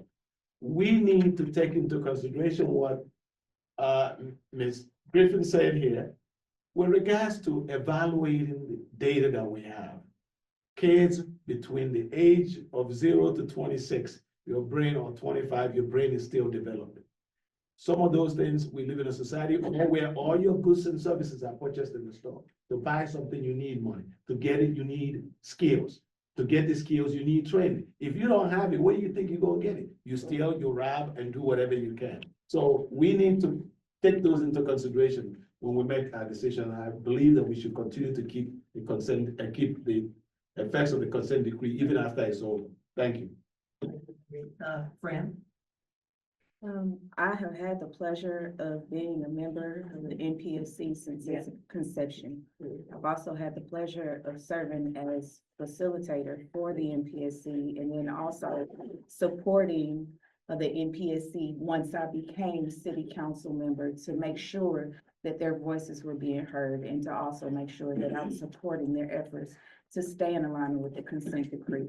I absolutely think that the NPSC should stay. One of the unique things about the NPSC is that we work off a consensus. Right. So that means that unlike city council, you don't just need a majority in order to pass a law. You actually have to be okay. Right. Everybody has to be okay with what's being put forward before it even goes to city council.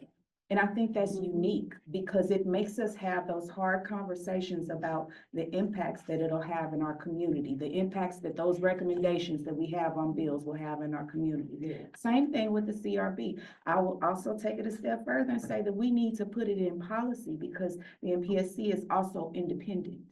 We're also independent. We don't have a representative from the city council that sits on the NPSC. We've seen what that looks like. We've even had the police union, as we're trying to provide recommendations to the police department to better serve our community. We had folks try to implement themselves, the police union, into that process of how we provide recommendations. So I would also say as a city council person, it will be very important for us to list that in our policy that the NPSC remain independent. Yes. And I would give the CRB some teeth so that they can actually do what's necessary. Yes.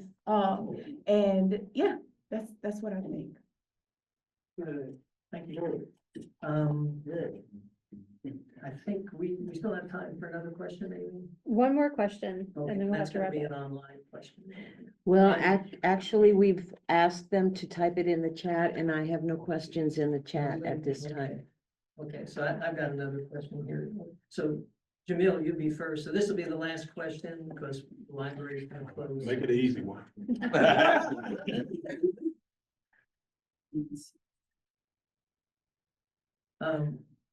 You know, the topic was, is our style of community policing effective? So here's the question, how would you measure the effectiveness of FPD's community policing? What would you be looking for to indicate that it was working or that it needed some adjustment? Cool, so I think one of the things we would measure it would be by our crime rates. You know, that's empirical data that we can review and see where we are as a city. Also participation within the community. So like, you know, last year, our police had an open house at the police department. I'm gonna be 100. A lot of folks are not comfortable going to the police department. You know, they don't wanna, you know, for different reasons. But when we start, and so we talked to the chief about maybe moving that event to the neighborhoods and maybe you get more participation. So with all those kind of community events, I look at the participation. Are citizens buying into what the police are presenting, or is it the same, you know, folks at each and every event? Other things I would look at is what our police force looks like. Are we fully staffed? Like right now, we're doing quite well. What's our turnover rate? You know, are our officers happy? Also, just the ending of the consent decree, you know, once we get to compliance and we hold that for 2 years, you know, what's the city look like? All those things are required. So we've got to do this to get, if we're ever going to get out of this consent decree. So putting that behind us in the review would be a huge achievement for our Ferguson Police Department. Outside of that, I guess I'll leave some answers for my fellow candidates. How about that? Thank you. Malika? I would say the data. Everything is in the numbers. The report that Chief has quarterly, that shows the crime rates. And also with the officers that we're hiring. Are we firing officers? Are we people quitting? People wanting to go out and be where the police officers are. I think once we look at the community as a whole, just like with the plan that Chief gave us, when we do everything that's in his community plan, is everybody on board? Is everybody happy? Do we need to go back to the drawing board?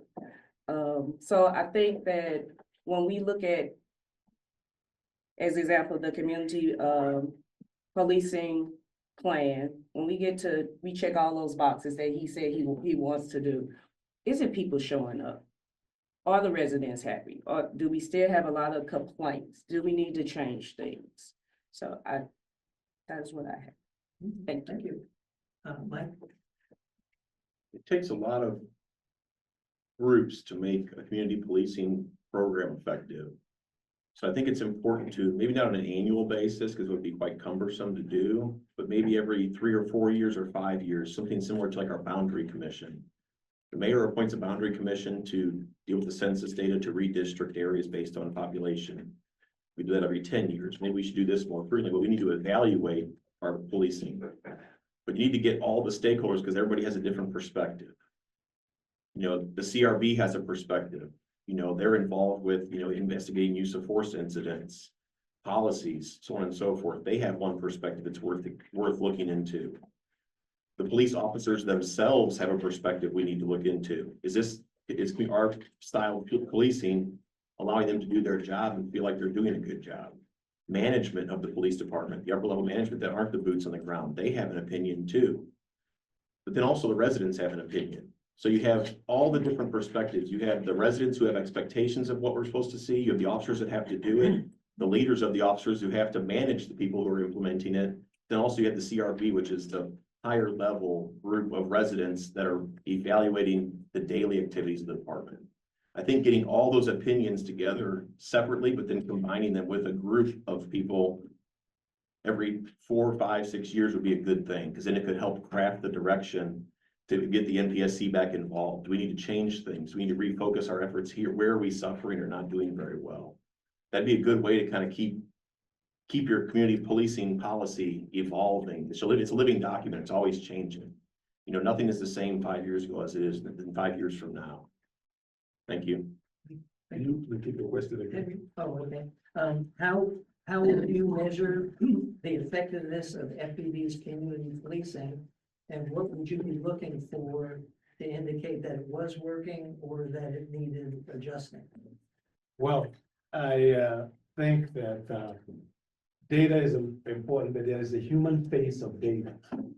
You know, we throw data around. When I was in school, my professor said that statistics is like a dead man with his foot in the oven and his head in the freezer. On the average, he's doing all right. So it is important that we make sure that all the data we're collecting is doing what we want it to do. And what we want it to do, we want to live in a community where people want to move in, where the so-called crime is down, and we are living as neighbors. I'm your neighbor, all of us here are your neighbors, asking you to lead you in the right direction. So if we see from time to time that what we are doing, what we are forced, because people understand what we are forced to do, consent decrees are forced. So instead of us being forced to do it, we are basically doing it and making sure that it works. And then we look at it, what I said again, human face of data. People liking what we're doing, is elected officials taking the steps and going to the community and talking to their constituency and letting them know what's going on and getting information from them and taking it from the bottom to the top, not from the top to the bottom, so that we can get a better community that people are yearning to come in. I also talked about, my partner over there talked about home ownership. If you own your home, you have pride. In the previous conversation, I talked about how you can make home ownership easier. In that previous conversation, the candidate for Ward 2 stated that it's very difficult to find homeowners because you sue them. Mike will tell you that when I sued him, he didn't want to answer the door. I put it on legal ledger. Next day he showed up. You can, if you sue somebody, you can get them within a short period of time. So those are information that we need to know. We need to have correct information. Okay, thank you. Fran? At this point, the NPSC has been ingrained into the community policing plan, so I'm looking forward to seeing them putting on different events and actually doing the surveys like it's stated in the community policing plan. It's spelled out that there will be a calendar of sorts that the police officers will know in advance when we have community events and different things of that nature to ensure that they're there. We'll be able to look at the data in the KPI, the system that they're going to be using to analyze the data that they receive. And I think all of that combined together will help us determine what's being effective, in addition to making sure that we're listening to the people in our community that have suggestions and actually implementing those to check on the effectiveness. I think all of those things combined together will help us determine how effective it is. Thank you. And Larry, you get the last word. Okay. So I read through the document that they put out on it, and there are some very good performance indicators that they have listed in the community policing document. They put a lot of thought into it. The performance indicators that they have center around the data that's available, the empirical data that they have on where we've been. I think it instead of looking at it year over year, like, did we improve from last year? I think we need to take a look back 10, 15 years, right? We need to look and see where it was when the old community policing program was in place.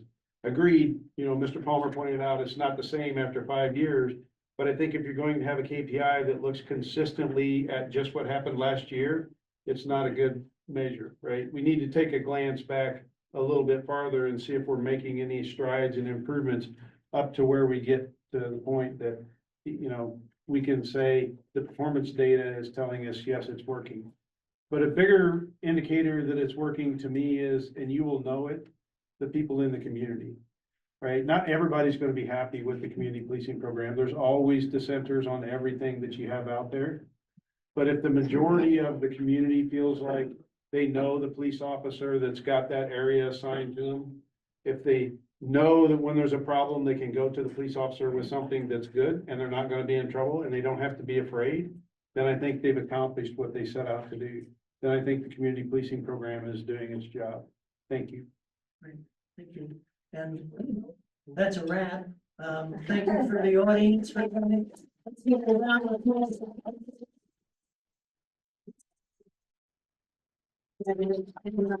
In 2 weeks, we'll meet again for the last forum, April 3rd, which will be on economic development. Thank you all for coming.